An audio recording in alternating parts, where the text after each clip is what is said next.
about multiplying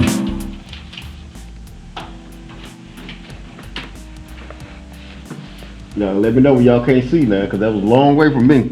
Multiplying and dividing integers. We're still talking about integers. Alright, so with that, look at my little cheat sheet I got here. Alright. There we go. Can y'all see? Yeah, okay, good. Alright, so the first thing we need to talk about are ways of writing. So let's put that down. Ways of writing.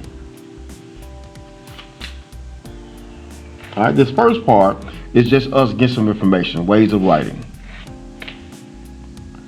First thing we're going to talk about ways of writing multiplication.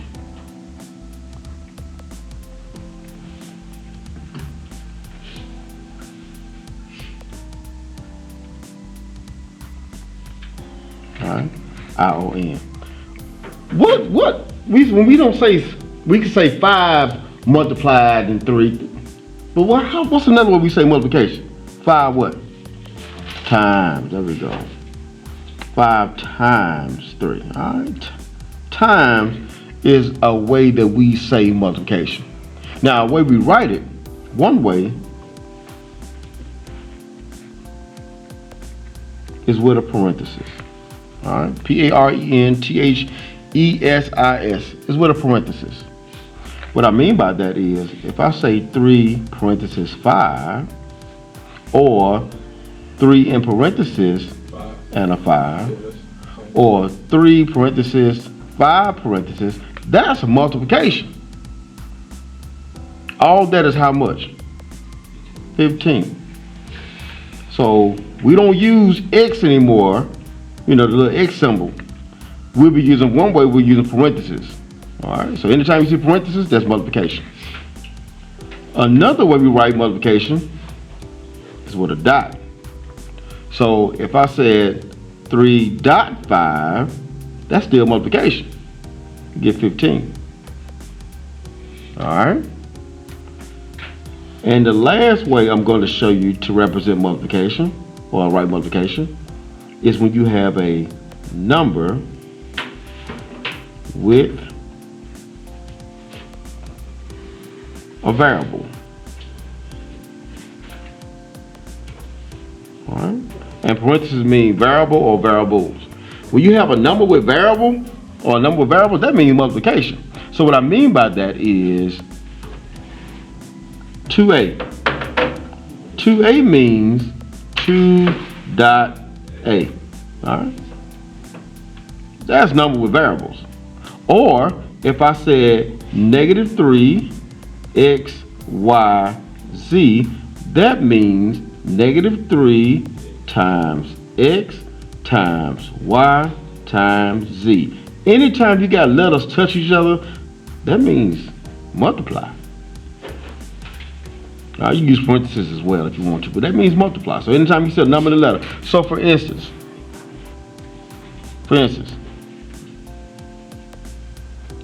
4 times b is equal to what? 4b.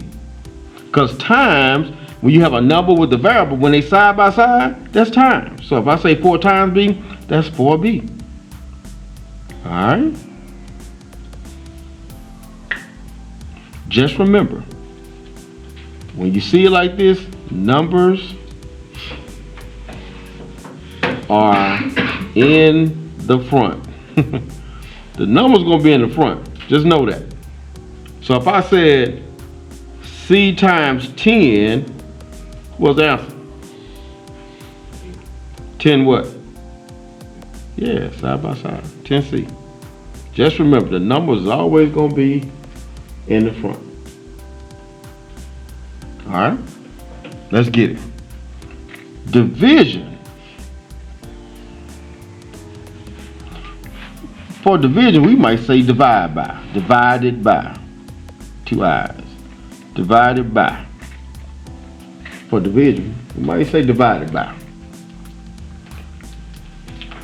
But another way you can represent division, or is written, is with a fraction bar. Fraction bar. So if I said 20 fraction bar 5, that's really 20 divided by 5. What's 20 divided by 5? 4. Alright, there we go, right there. So division, that's all we're gonna worry about for division. Now, for the rules we're gonna use are rule 1. You multiply or divide the numbers. Multiply or divide numbers. Alright? Do that first. Multiply and divide the numbers first. Get that out the way. Do it regular. Don't worry about the sign. And then rule 2. Now you determine the sign. Determine the sign of the answer. Alright, let's talk about one way you do that. One way you can do it is on top of your paper, when you got to multiply and divide, draw your triangle. You put negative down at the bottom and a positive at the top. And we'll use that. For instance, 5 and negative 2. Alright? What are we doing to these two numbers? We're multiplying, right? So we got a positive and a negative. So first we say 5 times 2 is just regular old what? 10. Now let's look at the sign. That's a positive and a negative. Positive and a negative. What's left over? So that's why you say negative. Alright? Let's do it again. Negative 6 times negative 3. Just say 6 times 3 is 18. Get that on out the way. But I got two negatives. So I say a negative times a negative. What's left over? Positive. And you do that. Alright? You do that. Now, there's another way that you can determine the polarity or the sign of the answer. You can also count the negatives. Oh, I ain't give you no division. Hold on, give you a division. Hold on. Let me see. 16 divided by negative 4. Alright. 16 divided by 4 is 4. A positive divided by a negative. A positive divided by a negative. What's left? Alright. I feel alright. That's alright. Negative 10 divided by negative 2. We know that's 5. But a negative divided by a negative is going to give us a what? Alright, so I covered it. I covered negative and, division and multiplication. So that's how the triangle is used. Now, the other way is to count the negatives. Count the negatives. Some people like using this. This is what I mean. When you count the negatives, alright, when you count the negatives, if you got an even number of negatives. All right, give me some even numbers. What are even numbers?